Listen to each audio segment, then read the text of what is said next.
Coming this November, Baylor, Utah, winner to the Big 12 championship.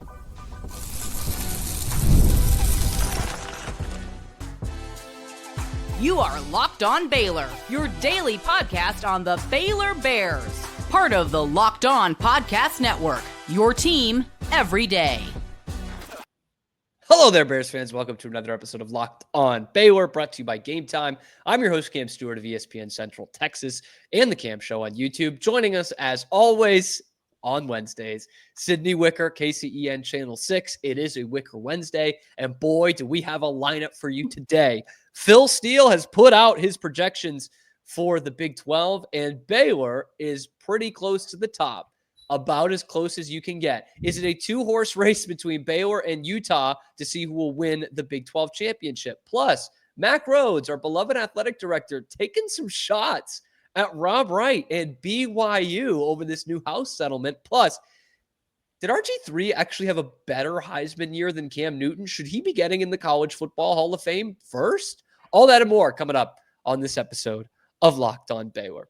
Sydney, we were all shook when the news came out yesterday about Phil Steele dropping his rankings, preseason rankings for the 2025 Big 12. I don't think we were too surprised to see Baylor near the top. Utah, again, surprising for a lot of us fans, but the experts really love them.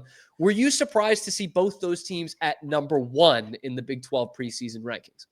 A little bit. I mean, to have a tied for first place, both of them at number one, that really just shows, man, it's tough to pick between these two. Like, how can you? So, yeah, it surprised me a little bit. I think there's been so much hype and excitement about Baylor that we, those who cover Baylor or those who are fans of Baylor, have kind of known, like, oh, yeah, we're hoping it's going to be a good year. There's a lot of momentum. We see ourselves up here in the top. Mm-hmm. But to actually see it as a number one and for it to be a tie for that number one spot, I think speaks volumes, and it's only June.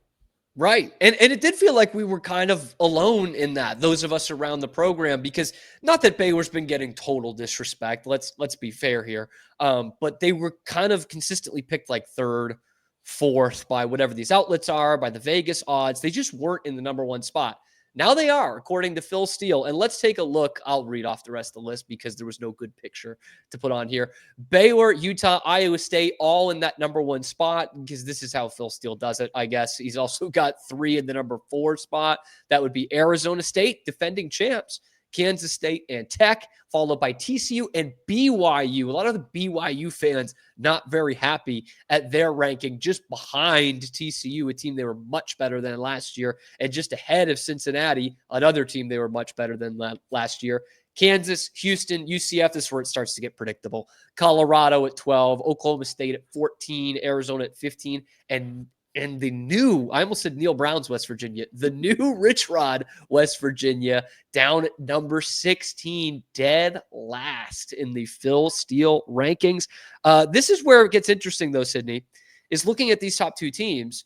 We've talked so much about the schedule, August and September, right? Auburn, SMU, Arizona State a couple weeks later, and then Kansas State at the beginning of October. That is the beef of Baylor's schedule.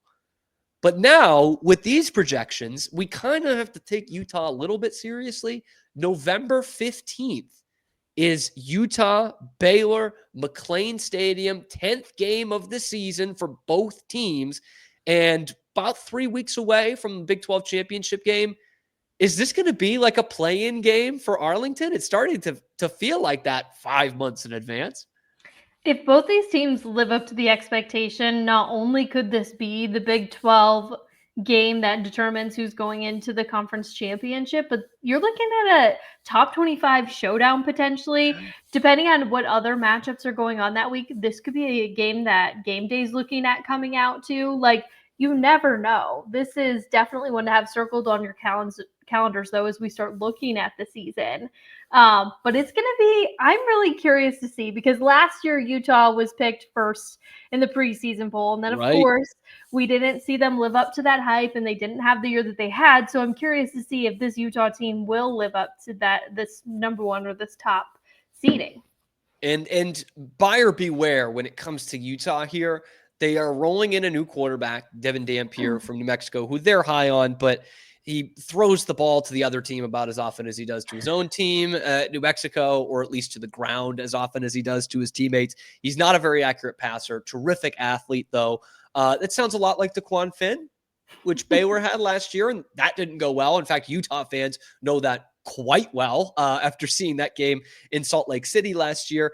And it also rings very familiar with 2022 when Baylor was ranked number 10 to start the season. We were all high on Blake Shapen because we saw, some great promise from him at the end of that 2021 season. He rolls in as the starter, the undisputed starter in 22. They get that top 10 national ranking. Phil Steele picked them to win the Big 12. So just buyer beware there. He did have Phil Steele had Utah winning it all last year in the Big 12, like a lot of other outlets. He also had Oklahoma State number 3. Neither of those went very well at all, and had Baylor number 10 going into last season, which not terribly unfair. They ended up being much better than that. What really strikes me, though, Sydney, is you mentioned it, like how important that game can be in November. If we're talking about a play-in to the Big 12 championship, that also means there's a ton of playoff implications on November the 15th, right? That is a big deal late in the season. Baylor at Arizona and then hosting Houston in the 2 weeks after that game. Utah, a little bit tougher, Kansas State and Kansas to close out the season. This could really shape up to be a massive, massive game between those two teams. Before getting off of this, talking about those two teams at the top, was there anyone that surprised you on this list of Phil Steele? Like BYU's the controversial one down at number 7. West Virginia drops all the way down to the bottom, even being a bowl team last year. Does anything really stand out to you about this Phil Steele list that you're like, I don't know about that one? I guess I was a little surprised at Colorado being at 12. They're losing like so much, but I don't know. 12 just kind of surprised me for them. I feel like there's always just so much high praise and expectation from Coach Prime, like seeing them at 12. Is this a reality check, or is this really the Colorado team that we're going to be seeing? And so I think that one surprised me. Of course, the TCU and BYU, I think, is surprising, but the Big 12 is just so competitive, and it's just there's madness in the Big 12. So I'm not saying that it's not fitting, but I don't know where else you place them right now. Let's see how it plays out, but you kind of have to put them where it feels. And I think looking at the top so far, after BYU, maybe a little iffy, but it seems fitting. But everything else, it's kind of hard to pick. You can't put them all tied for first, unfortunately. Right. Although Phil Steele might try one year. Yeah, he might try. Arizona State at 4. I think they're probably upset, as the defending champs and bringing a good couple of pieces back. Obviously not Cam Scadaboo, but a lot of that defense and Sam Levitt. Kansas at 9 is just a little surprising to me. I'll admit, I don't know a ton about the Kansas Jayhawks like I do some of the other teams in this conference, but we were really high on them last year. They were picked to win the conference along with Utah. They were even money, I think, with BYU in the Vegas odds for this year. They lose some guys like Devin Neal, but they bring back Jalen Daniels again. They were really hot to end last season, although it didn't end up in a bowl win. It just feels like they're better than 9th best in the conference. And I thought there were times last year where they were much better than Cincinnati. So that's an interesting one to keep track of. Correct me if I'm wrong. They're the ones that stopped BYU's hot streak. Yes, right? yeah. So they won 3 straight, I want to say, going into that Baylor game where they needed bowl eligibility. And they beat BYU, they beat Colorado, I want to say, and someone else in there, but they shut down BYU, which was really impressive. I think that was the 17-13 game. So maybe Kansas is your dark horse now. Maybe that's the case. Although they let us all down last year, but going back to Utah, they play that game at Kansas for the final game. So the new booth, baby. The new booth stadium is where they will play that one. Boy, it's going to be a fun Big 12 football season. It's even more fun, by the way, when your AD is getting out there talking about the House settlement and calling some people out almost by name within your own conference. Here's what Mack Rhoades had to say about BYU coming up next on Locked On Baylor. But first, a message from our friends over at Gametime. You guys know me. If I can be there, I am there. And Gametime is usually the place that gets me there. There's nothing like the NBA playoffs. Intensity, buzzer beaters, fans losing their minds like me when I was in Dallas last year for the only finals game the Celtics lost. It's the kind of atmosphere you got to experience live. This year's matchups already delivering all throughout the playoffs and here in the finals too. If you want in, Gametime makes it fast and easy to get seats even for the biggest games. Prices on the app actually drop closer to tip-off, and with killer last-minute deals, panoramic seat views, and no surprise fees, Gametime is a total game changer. I love seeing the exact price I'm going to pay when I toggle that tool in the app. And I also love that I can see my exact view before I buy. You guys know I've been going to a bunch of Cubs games at Wrigley. If you've been to one of those old ballparks, you know you need the views so you know you're not sitting right behind a beam like in that commercial, right? No surprises when it comes to Gametime. Take the guesswork out of buying tickets. Download the Gametime app, create an account, use the code LOCKEDONCollege for $20 off your first purchase. Terms do apply. Again, create an account, redeem the code LOCKEDONCOLLEGE. That's LOCKEDONCollege for $20 off. Download the Gametime app today. Last minute tickets, lowest prices guaranteed. Back here on Locked On Baylor, alongside Sydney Wicker on this Wicker Wednesday, I'm Cam Stewart. Guys, be sure to like the video, subscribe to the channel, find us on YouTube, wherever you find your podcasts as well. Talking nothing but Baylor athletics 5 days a week. We're the only ones doing that. I swear, we're the only ones doing that in the podcast form. Sydney's doing it on TV news as well. Obviously, Sydney, it was a seismic week in college sports. This House settlement coming down. We're all still trying to kind of iron things out and see what's going on with this, the implications. We had Brandon McKinnon on yesterday talking about what this could mean for Baylor. And Baylor Plus put out this exclusive interview, John Morris, voice of the Bears, with Mack Rhoades, sitting down for almost an hour trying to really sift through this. And I mean, really sift through this, parse through this entire thing. And Mack Rhoades said something in there that I think is really important for the outlook on Baylor athletics, mainly basketball and football. And we took a bit of a shot while he was doing it. Listen in. I think gone are the days where you have a $15 to $20 million basketball roster, where you have a $30 to $40 million football roster. And please, right, I am a huge believer, big believer in terms of our student athletes earning NIL in terms of their brand. But what we've been doing, as mentioned previously over the last 2 years, is strict, pay for play. We felt it here when we paid a particular student athlete 7 figures, and that student athlete left for a better seven-figure deal. And so I think there will be market correction. I wonder who he was talking about there. Sydney, can you remember another athlete this year not named Rob Wright who turned down a 7-figure deal and went to another school for a better 7-figure deal? Can't say I do. I love Mack, right? I think he's great at his job, and I think he knows exactly when to speak his mind and how to speak his mind. We saw when Scott Drew got ejected from that Iowa State game last year, he came up before the press conference and he said, look, I don't do this. I'm not going to Mark Harlan this thing before Mark Harlan was even Mark Harlaning.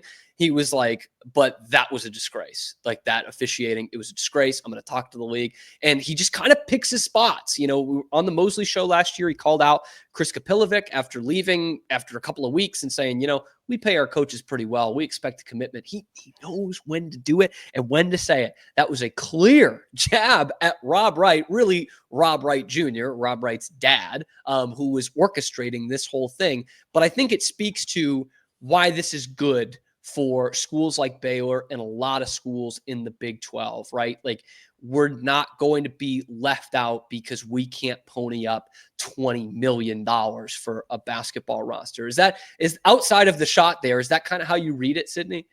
Yeah, I think it's just leveling the playing fields again and giving more opportunity, but not taking anything away, which is huge. So, like you said, we're still trying to like understand all of this. There's so much more that has like come out and we're trying to navigate. And it's so hard when you have to deal with legal terms and all this X, Y, and Z. Right. I did not go to law school. I don't know. Like, it's Not tough. yet. But yeah, not yet. Probably, I don't think that's on my to-do list. But if we ever, Yeah, if you get the time. Yeah. What, like it's hard? Yeah, seriously, can't be too hard. But we saw college sports change for sure, and hopefully this is a step for the better. Yeah, and like there are obviously challenges to it. Like, it is going to be tough for, Baylor and TCU and Oklahoma State to cut in $20.5 million a year for that going up. But like you say, it kind of levels it out in terms of really trying to monitor the spending.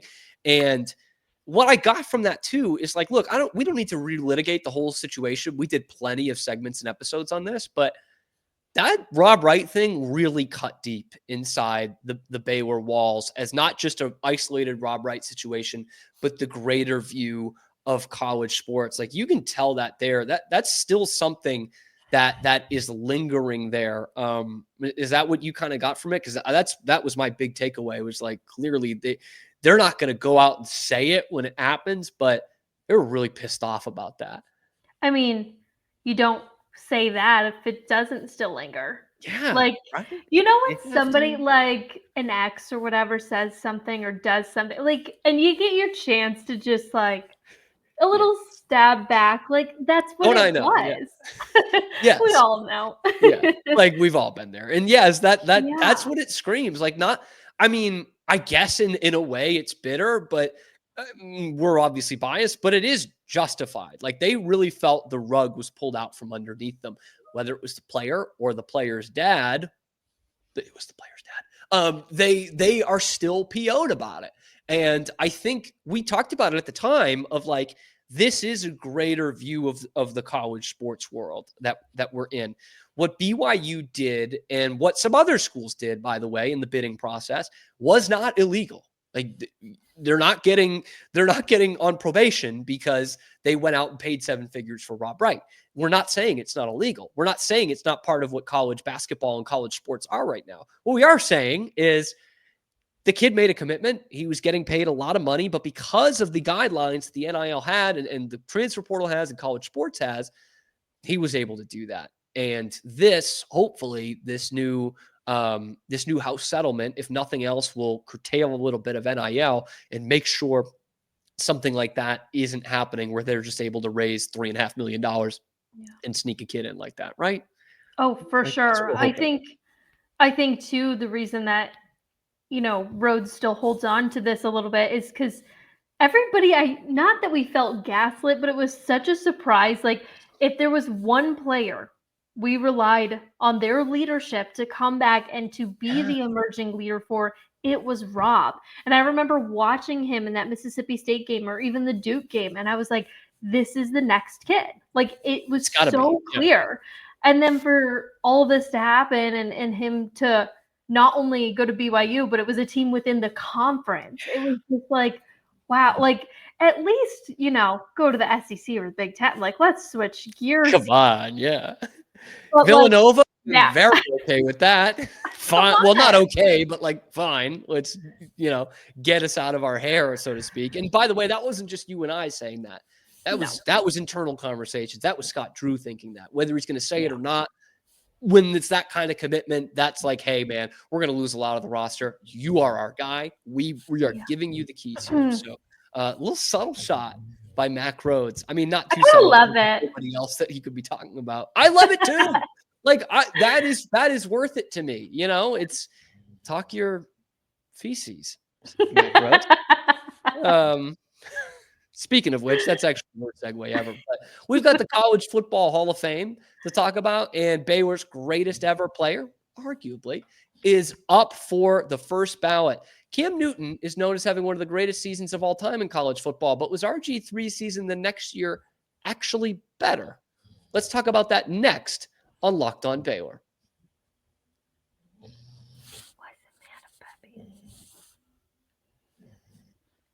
Locked On Baylor, Wicker Wednesday. Cam Stewart, Sydney Wicker here.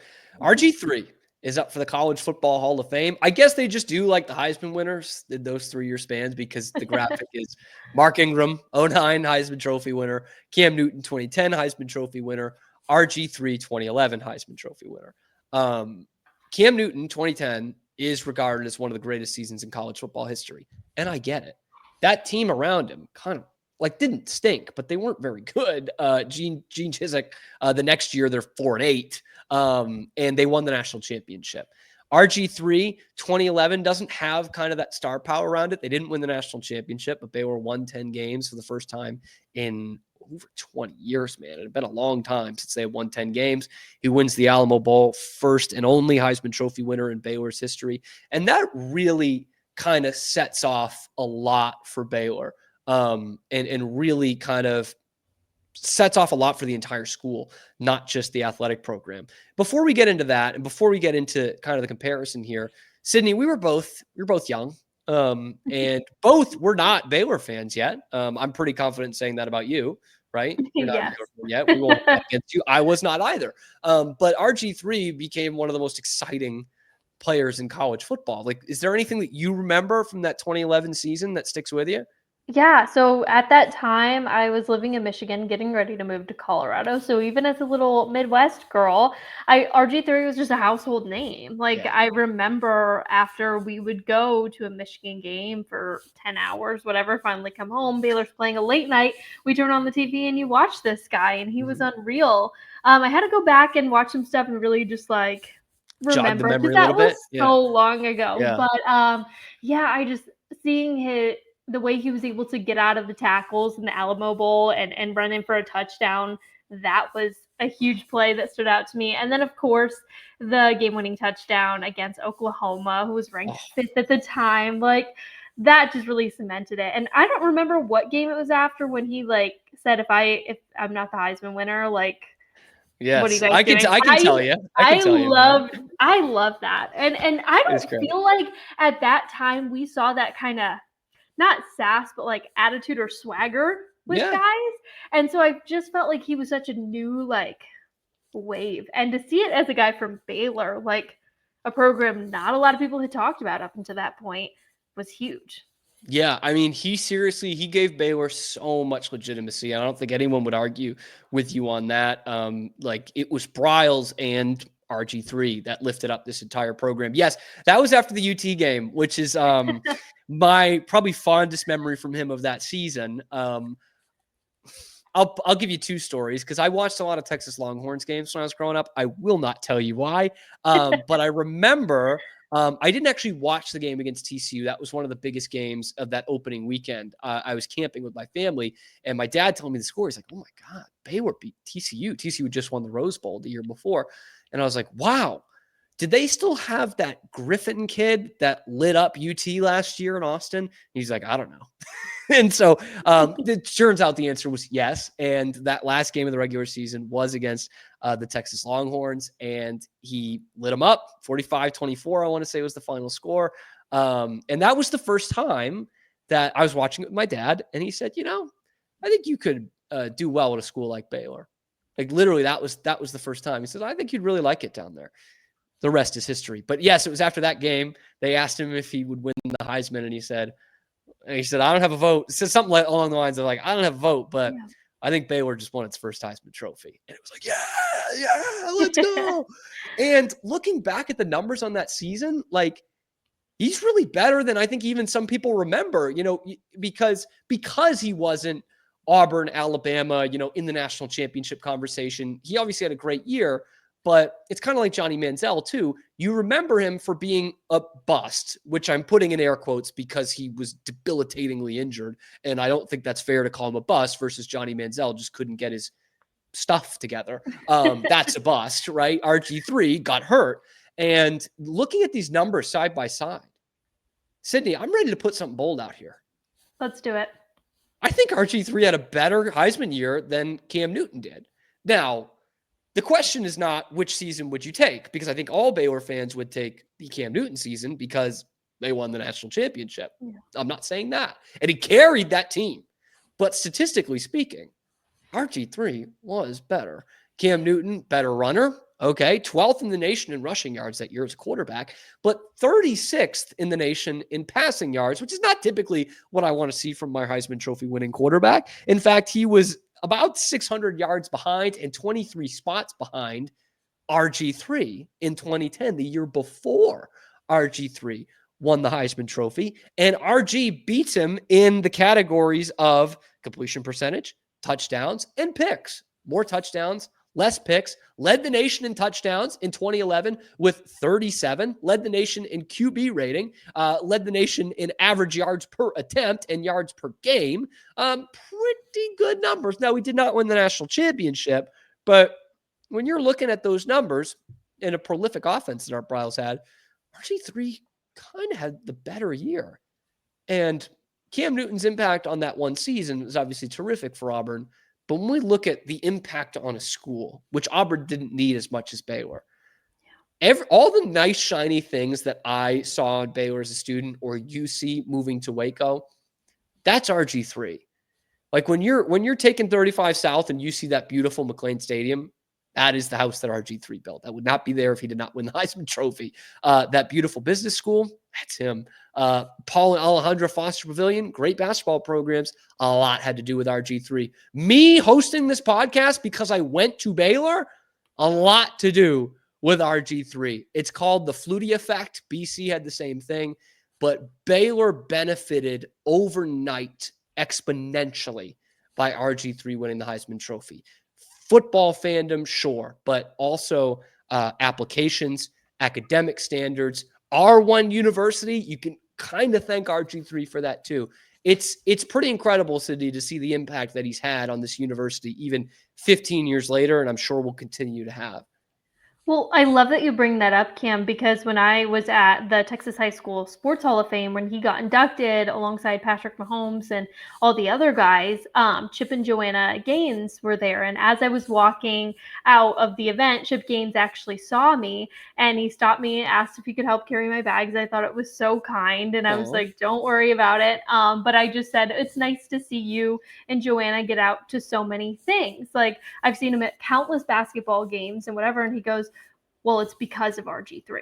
Like we had to be here to support him and all that he's done. And I think since I've moved here, a lot of people talk about Magnolia and how cool it is and seeing what Chip and Joanna Gaines have done. But would they have done like what they did and had the impact if it wasn't for RG3 starting at first? Like it goes so far. And for them to even recognize his impact, I think speaks volumes. It's incredible. I mean, truly, I think the term like the house that so-and-so built is so overused, but it was RG3's impact that got a stadium on campus.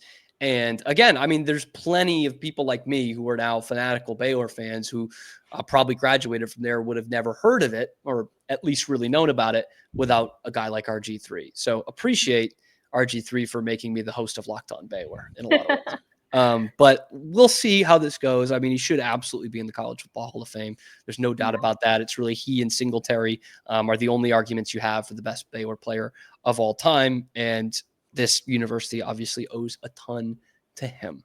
And we owe a ton to you guys, the fans who tune in every single day. KCEN Channel 6's Sydney Wicker. Do you have anything you're looking to plug this week? Yeah, so we got to talk to Coach Nikki Collin and Scott Drew this week. They talked a lot about this NIL deal that we're all talking about. So we're going to have more on that this week. Plus, we'll hear how excited they are to get summer practices underway, especially for Scott Drew, who's looking at a whole lot of guys he's got to get new to know. team. Yep. So, yeah. Looking forward to hearing from that. I'm sure we will hear from some of that on the show as well, maybe even before the next Wicker Wednesday, but that is when you will see Sydney next. I'm Cam Stewart, guys. Be sure to get your comments in below what you think about the RG3 Cam Newton comparisons, the little shots that Mac Rhodes took at Rob Wright, and what you think of Phil Steele's prediction. Is that actually a bad thing? Is there a Phil Steele curse that Baylor should be trying to avoid here? Let me know in the comment section below. Be sure to like the video, subscribe to the channel. We're on the path towards 4,000 subscribers, and find us, of course, wherever you find your podcasts as well. Thank you so much for making it your first listen today and every day. We will see you tomorrow on Locked On Baylor.